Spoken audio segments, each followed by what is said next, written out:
اسد قیصر صاحپ یہ بتائیں کہ آپ کافی دنوں سے مولانا فضل الرحمان کے ساتھ رابطے میں ہیں، آپ کی ملاقاتیں ہو رہی ہیں ان کے ساتھ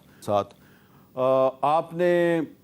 جے یو آئی کے ساتھ مذاکرات کے لیے ایک کمیٹی بھی بنا دیا ہے، اس میں آپ کے ساتھ آپ کی پارٹی کے سینئر رہنما بھی موجود ہیں۔ خود مولانا صاحب جو ہیں وہ بڑے کرٹیکل ہیں حکومت کے بارے میں، لیکن آج ان کی پارٹی کے جو وکیل ہیں کامران مرزا صاحب، انہوں نے جو پوزیشن لیا ہے سپریم کورٹ میں، اس پوزیشن سے تو ججز جو ہیں وہ بھی حیران پریشان ہو گئے ہیں۔ تو یہ کس طرح معاملہ کس طرح چلے گا آپ کا اور جے یو آئی کا؟ دیکھیے اس کے اوپر تو ہمارے جو چیئرمین ہیں اس نے مطلب سپریم کورٹ کے باہر اپنا نقطہ نظر دیا ہے۔ انہوں نے کہا یہ ٹیکنیکل معاملہ ہے، اور چونکہ ابھی تک تو باقاعدہ ہمارا کوئی الائنس ہوا نہیں ہے۔ مطلب ایک تو یہ ہے کہ آپ کی جب ایک الائنس ہو جاتی ہے تو پھر آپ ایک دوسرے کی، ابھی صرف ہمارے رابطے ہیں، ایک کانٹیکٹس ہے، اور کچھ جو بہت زیادہ دوریاں تھیں اس میں تھوڑی کمی آئی ہے۔ باقاعدہ جو ہم نے ایک کمیٹی بنائی ہے، یہ کمیٹی ان کی بھی 5 رکنی کمیٹی ہوگی، ہماری بھی ہوگی، آپس میں پھر جو ہے نا ہم آپس میں طے کریں گے، ایجنڈا طے کریں گے۔ اس کے بعد جو ہے نا ہم باؤنڈ ہو جائیں گے کہ ایک دوسرے کی جو ہماری کمٹمنٹ ہے اس کی ہم باؤنڈ ہو جائیں گے اس میں۔ اچھا، تو آپ کے مولانا فضل الرحمان صاحب کے ساتھ پارٹی ٹو پارٹی مذاکرات کب تک شروع ہو جائیں گے؟ ہوپفلی ابھی ہم نے اس کا انتظار ہے، ہونا چاہیے کہ اس ہفتے ہو جائے، کیونکہ چند دن پہلے جب آپ کی ملاقات ہوئی مولانا فضل الرحمان صاحب کے ساتھ تو اس میں محمود اچکزئی صاحب بھی موجود تھے۔ اچھا، اب محمود اچکزئی صاحب کے حوالے سے آپ کی پارٹی کے اندر ہی ایک اوپینین جو ہے وہ مختلف نظر آتی ہے۔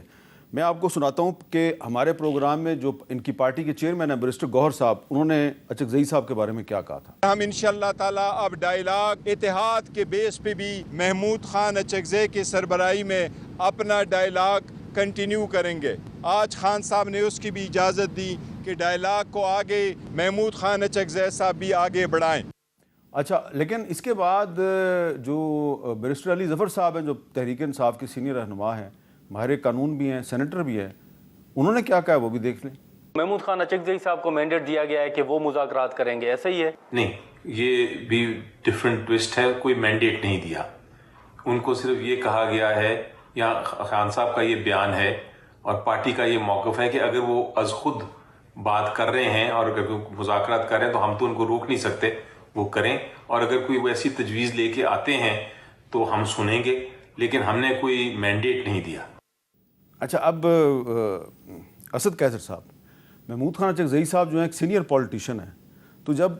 گوہر صاحب ایک بات کریں گے اور علی ظفر صاحب دوسری بات کریں گے تو ان کی تو ابھی خود کوئی براہ راست ملاقات نہیں ہوئی خان صاحب سے، ان کا تو سورس آف انفارمیشن آپ لوگ ہیں، تو آپ لوگوں کی رائے ایک نہیں ہے، تو یہ کنفیوژن کیوں ہے؟ دیکھیے، چونکہ اس معاملے میں ہم نے بیرسٹر گوہر صاحب کو ریکویسٹ کی تھی کہ آپ خان صاحب سے ایک کیٹیگریکلی وہ لے لے، اوپینین لے لے، مشورہ کروا دے، اس کے ساتھ کر دے۔ تو میں وہی ایگزیکٹ بات بتانا چاہتا ہوں جو کہ گوہر صاحب نے پھر ہمیں کمیونیکیٹ کیا۔ انہوں نے کہا کہ خان صاحب نے کہا، 2 ملاقاتیں ہوئی خان کے ساتھ اس ایشو پہ۔ خان نے کہا کہ ایز اے پارٹی ہمارا موقف تو الگ ہے کہ ہم ان لوگوں کے ساتھ نہیں بیٹھنا چاہتے، لیکن چونکہ محمود اچکزئی صاحب ایک الائنس کا لیڈر ہے اور الائنس کی لیڈر کی حیثیت سے اگر وہ کوئی انیشیٹو لیتے ہیں تو ہم اس کو انڈورس کریں گے، یعنی ہم ان کو اپوز نہیں کرتے، یہ ان کا انیشیٹو ہے، اور ان کے پاس جو تجاویز اور جو آئیں گے ہم باقاعدہ اس کے اوپر غور کریں گے۔ اور یہ بات چونکہ اچکزئی صاحب بھی یہ سمجھتے ہیں کہ ہمارے درمیان تو بڑے ڈسٹینس ہیں پی ٹی آئی، اور اس کا تو ابھی اس وقت سچویشن ایسا ہے کہ ہمارا مینڈیٹ انہوں نے چوری کیا ہوا ہے اور ہماری مینڈیٹ کے اوپر وہ حکومت کر رہے ہیں، تو پی ٹی آئی کا تو بنتا نہیں ہے اس کے ساتھ اس ڈائریکٹ بات کرنے کی۔ اچکزئی صاحب چونکہ ہمارے لیے بہت رسپیکٹیبل ہے اور اب اس وقت ایک الائنس لیڈ کر رہے ہیں جس کا ہم حصہ ہے، تو اس کی ایفرٹس کو ہم انڈورس بھی کریں گے اور دیکھتے ہیں وہ کیا کرتے ہیں، لیکن ابھی ڈیٹیل بات جو ہے نا اچکزئی صاحب سے نہیں ہے۔ اب ایک اور بھی ایشو ہے کہ آج کل کچھ لوگ جو ہیں جو پہلے آپ کی پارٹی سے انہوں نے علیحدگی کا اعلان کر دیا، وہ بھی ایک بات کر رہے ہیں، کچھ لوگ جو ابھی آپ کے ساتھ پارٹی میں شامل ہیں وہ بھی یہ بات کر رہے ہیں کہ عمران خان صاحب اگر ریلیز نہیں ہو رہے تو یہ پارٹی کی قیادت کی ناکامی ہے۔ ایسی بات کون کون کر رہا ہے؟ ذرا ایک شانتانہ گلزار صاحبہ کا بیان سنوا دیں۔ اگر ہم خان صاحب کو جیل سے نہیں نکال سکتے، 4 مہینے ہو گئے ہیں اس اسمبلی کو، اور ہم ڈسٹ مار رہے ہیں اور تھپکیاں مار رہے ہیں اور کمیٹی کھیل رہے ہیں اسمبلی، اس سے بہتر ہے گھروں میں جا کے بیٹھ جائیں۔ شہریار بہت سخت فرسٹریٹ ہو رہا ہے کہ اگر میں خان صاحب کے کام نہیں آ سکتا تو میں کائے میں نہیں ہوں۔ ہم سے تو عوام پوچھتی ہے کہ خان کدھر ہے، کیوں نہیں آتا۔ اچھا، اب اس میں ایک سوال ہے اسد قیصر صاحب، اگر عمران خان صاحب